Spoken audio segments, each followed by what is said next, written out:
গধূলি গধূলি প্ৰায় ওলাই যায় খোজ কাঢ়িবলৈ বুলি, মাছ চাবলৈ কেতিয়াবা মাছ চাই লৈ আহে, ওলাই যায়। গধূলি লগে লগে মোক কৈছে মোক ভোক লাগিছে, ভাত কেইটামান সোনকালে বনাই দিয়া। মই বনাই দিছোঁ সোনকালে। ভাতকেইটা আমি গোটেইখনে লগতে সোনকালে আজি খাওঁ বুলি বহিছোঁ। তেওঁ ভাতকেইটা খাব নোৱাৰিলে। মই চাই আছোঁ ভাত খোৱা, আৰু গুৱাহাটীৰ পৰা অহা দিন ধৰি তেওঁ ভাত খাব পৰা নাই। কিবা এটা যে সংশয় আছে সেইটো মই সম্পূৰ্ণ গম পাওঁ, কিন্তু তেওঁ মোক দেখাই নিদিয়ে কেতিয়াও। মই ভাতকেইটা বোলে আৰু খাব নোৱাৰো, বোলে মই আহি খাম, তুমি ঢাকি থৈ দিয়া। মই ঢাকি থৈ দিছোঁ। আমি ভাত খাই এটাই নহ'লে তেওঁ ওলাই গ'লগৈ। চব ভাত খাই ভাগে ভাগে শুলে। বিচনাতে মোবাইলটো চাইছোঁ, আনুকালে নিচিনাকে আহিব বুলি ভাবি মই মোবাইলটো চাইছোঁ, নাই অহা। মই অকণমান চিলমিলকে টোপনি পটককে চক খাইছোঁ। মই চক খাই চাইছোঁ বিচনাত মানুহ নাই। তাৰপৰা ইখন বিচনাত শুই থাকিলে নি বুলি চাইছোঁ, তাতো মানুহ নাই। তাৰ ল'ৰাটো ইয়াত শুই আছিলে, মই ইয়ালৈ ফোন লগাইছোঁ, ধনমানৰ দেউতা এতিয়ালৈকে অহা নাই। তাৰপৰা মই ভিতৰত গৈ চাইছোঁগৈ, আনুকালে দাখন লৈ যায়। আজি দা চা একো নিয়া নাই।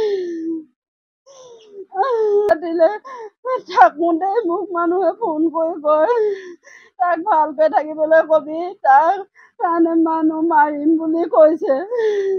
মই গুৱাহাটীত থাকোঁতে তেওঁক কোৱা নাই এইবোৰ কথা। গুৱাহাটীৰ পৰা অহাৰ পিছত কৈছোঁ যে তোমাৰ ওপৰত মানুহে এনেকৈ প্ৰতিশোধ লৈ আছে, তুমি ভালদৰে থাকিবা ওলাই না।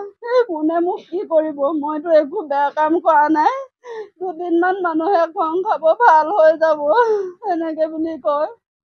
মোক বুকুখনত কঁপনিটো সেইদিনাৰ পৰা আছে, যেতিয়াৰ পৰা মানুহে মোক ফোন কৰি কয়, সেইদিনাৰ পৰা মই ভালকৈ খাব নোৱাৰোঁ, শুব নোৱাৰোঁ।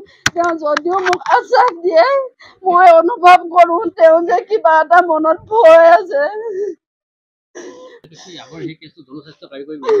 সেইটো কাৰণেই হৈছে, তাৰ কাৰণেই হৈছে, তাৰ কাৰণেই ভাবুকিটো আহিছে তেওঁৰ কাৰণে। সেইটো কাৰণে মোক জনাইছে। মোক ডাইৰেক্ট মানুহজনে কোৱা নাই, তেওঁ বেলেগৰ আগত কৈছে, মোক বেলেগ মানুহ এজনেহে কৈছে। দুজনে ফোন কৰিছে, এজনে গোগামুখৰ পৰা ফোন কৰিছে, ঢকুৱাখানাৰ পৰা এজনে বোলে বেয়া বেয়াকে তেওঁ মাৰিম বুলি কৈছে বুলি কোৱা নাই, কিন্তু সুনীল ছাৰৰ বিষয়ে বোলে বেলেগ বেয়া বেয়াকে কৈছে দেই, সেই বুলি কৈছে গোগামুখৰ মানুহগৰাকীয়ে। কিন্তু ইয়াৰ মানুহজনে কৈছে তাক আহিলে ভালকে থাকিবলৈ কবি, তাক মানুহ লগাই মৰাম বুলি কৈছে বোলে। डॉक्टर्स भी आएंगे तो उसके बाद ही पता चलेगा कि कैसे डेथ हुआ।